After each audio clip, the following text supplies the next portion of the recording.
Week 4 of my 150 days dunk challenge is in the books.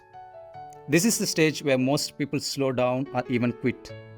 The soreness builds, the novelty fades, and discipline gets tested. But I promised myself I would keep going no matter what. Every rep I do now is an investment for when it's time to finally dunk.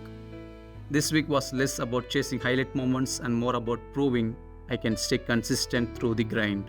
Monday was all about legs and core strength. I started with front squats 14 kilos for 3x12, which forced me to stay upright and really engage my core.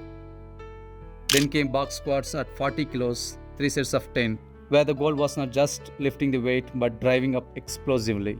After that, I hit Romanian deadlifts and walking lunges to keep my hamstrings and quads balanced and strong. I closed with calf raises, dead bugs, and McGill curl-ups.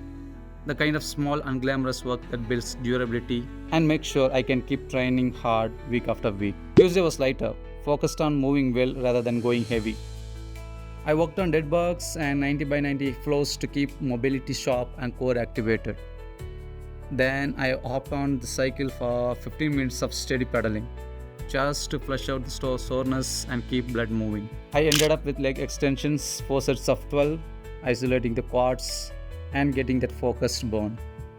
Wednesday the gym was closed, and at first I was so frustrated, but honestly, the forced rest was exactly what my body needed to recharge for the rest of the week. Thursday was all about explosiveness and plyometrics. I started with box jumps, 4 sets of 8, pushing for height with a controlled landing every time. Then broad jumps, 4 sets of 5 to train horizontal power and how far I can push off the ground. Next were lateral bounds, 3x8, because jumping isn't always just straight up, sometimes it's side to side explosiveness. I finished with single leg pogos and drop to stick landings, which train ankle stiffness and safe landings. This whole session wasn't about heavy weights, it was about teaching my body to be spring loaded and athletic.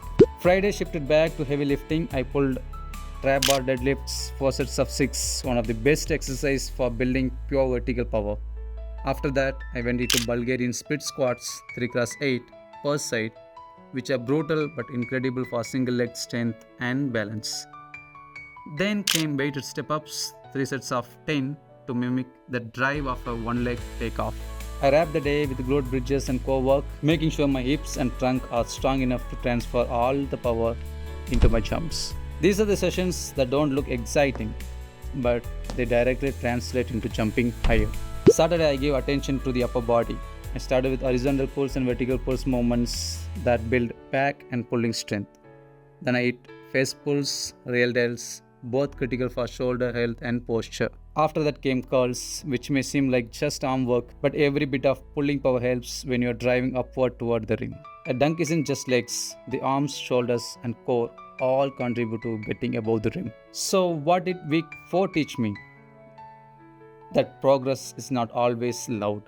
Not every day feels like highlight reel, and some workouts honestly felt like a grind.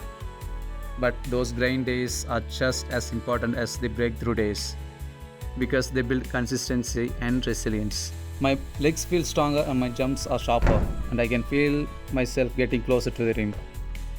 And here is my question for you. What's your week 4 moment?